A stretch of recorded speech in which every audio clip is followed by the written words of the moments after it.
Very somewhat. Oh, very good, very good. Because anyone who says Muslim is not necessarily a Muslim. The girl has the following definition of Muslim. Oh, for us in South Africa especially, for us in the Cape more especially, we have gone through some turbulent times to define who's a Muslim, who's not a Muslim. Remember the 80s and the Qadianis and Ahmadis and so on. So in terms of this definition, definition is someone who believes in the oneness of Allah Ta'ala, first clause.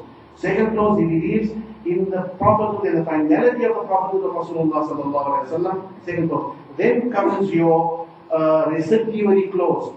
He believes thereafter in all the daruriyat of deen. That's a technical term, which the ulama know. The daruriyat of deen are all those categorical, undeniable aspects of deen. Believing which makes you a Muslim and not believing which takes you out of the fold of Islam. We had intended to flesh that definition out into almost half a page. We had actually done that. And then it was said that, look, this is not the definition any longer. This is an epistle. You're writing a whole book on what is a Muslim, what is not. So try and turn it out. We could turn it out only up to this level. We have to, they said, put in the pillars of deen. No, the pillars of Iman are not sufficient. Because just believe in Allah, the Malaika, the Kutub, the Rusul, and Yawm al-Akhir. No, there are certain other aspects of deen which are categorical. So we say that all the categorical aspects. And if the world wishes to know what are those, they need to consult the ulama on those issues.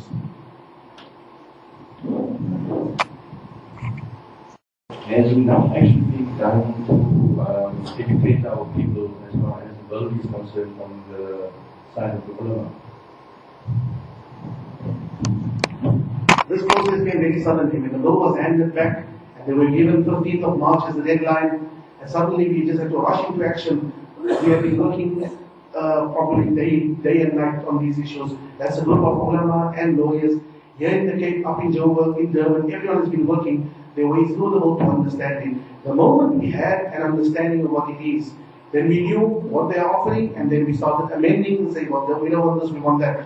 Then we first called a meeting of our first line of reporting, which is the members of the NDC.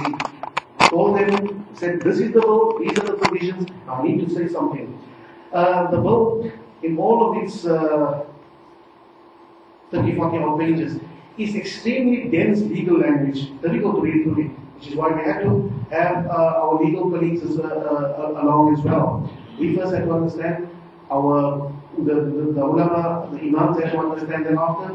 Then we said, now you take this, go back for a week, come back a week later, then we discuss your issues again. That has happened as well. Then we conferred with our colleagues nationally, and a meeting was held in Johannesburg, from which a working group was appointed now to finalize the amendments to the bill.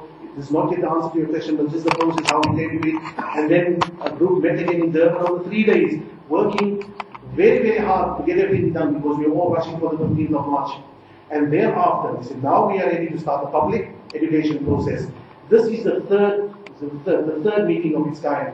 We had one, we started in Surrey Estate, last night was in Rocklands. This is the third one. Tomorrow night it will be in Siddiqui Masjid in Elsa's River, and that would have brought us up to the deadline. And this was our attempt to say that this is the law, these are our positions on it, these are the concerns, and this is how we intend to negotiate and mitigate those particular risks. We have an extension of 2 months. But it will probably not be possible for us to continue every night as we have been doing for the past 4 nights. So last night we also just floated the idea of perhaps, if we can't have it every night, perhaps twice a week still in various other locations, engagements such as these.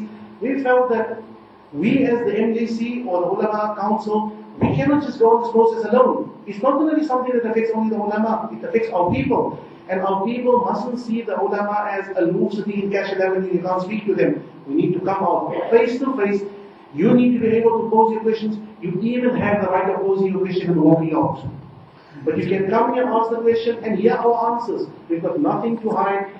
The bill, as we have amended it, will within the next few days be available from the MJC's website. And we want it to be not the voice of irrationality. We don't want to irrationally scream about the kufr bill and that anyone who supports this bill is a kafir. We want the same voice to be heard. We want it to be with balance, with sanity, with objectivity, and with the openness, alhamdulillah, that we've seen in gatherings such as these. Inshallah, we don't have dates, we don't have venues yet, but by tomorrow, the day after, after we complete the last leg in Siddiqui Masjid in Elsis River, the committee that originally set those dates will probably meet again, and then we'll have another roster for further engagement.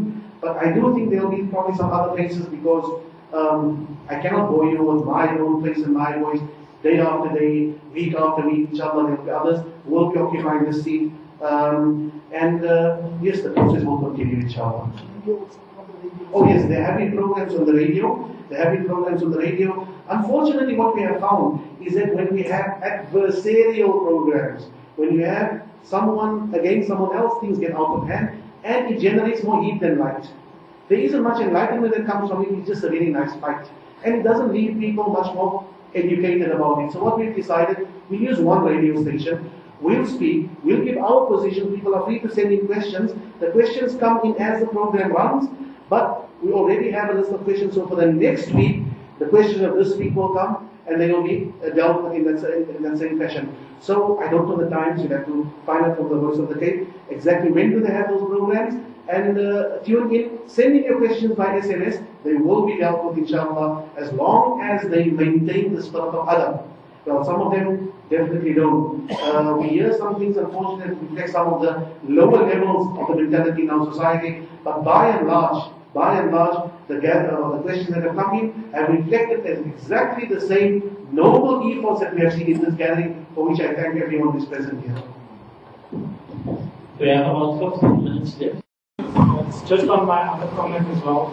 If a person says that he's left the fold of Islam, but is he still held under the same law as well, he goes to court.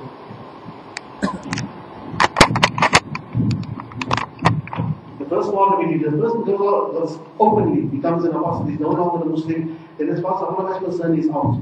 And then his wife needs to take him to court then. Because she is the other party concerned. She needs to take him to court and says that we had a Muslim marriage, but one of the important requirements for marriage is no longer fulfilled within this man, therefore this marriage should be allowed. Or rather, it shouldn't be allowed, it's already null and void, just confirm that as an order of court. This is an Islamic and Muslim faith. We want the government to have a say in the Muslim faith. But we want it to become a total Islamic faith because it is Muslim personal law. It is up to the Ummah. It's to see, we need to see, the ulama galvanize the masses to see that whatever they need, or Sharia to be implemented for them, people need to contribute. Not to expect, because the government will pay people. But in order to do away with that, why don't we, to make it totally Islamic from our perspective, we get the Ummah to contribute towards establishing Islamic laws, but with a law enforcing these people to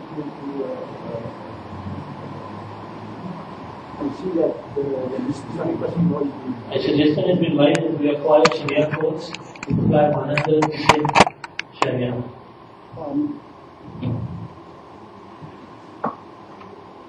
There are many areas in which the Constitution is already in our space, whether we like it or not.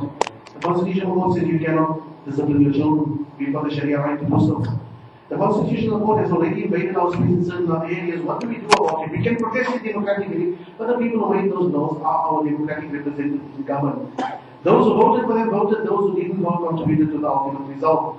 So the people are sitting there making those laws. It's simply a matter of the political situation in which we find ourselves. So, under such circumstances, what we are going to do, we are driving for a 100% process where we can have it as detached as possible. Therefore, we put in all of these checks and balances to make it as clean, as pristine, as detached from that particular system as possible. But it remains the process of negotiation for now. Until the end, then we'll be able to see what happens there. I wish that the situation that she speaks about, that Muslims could actually come together and do the kind of things that they're required to do, but who knows our community better than we ourselves?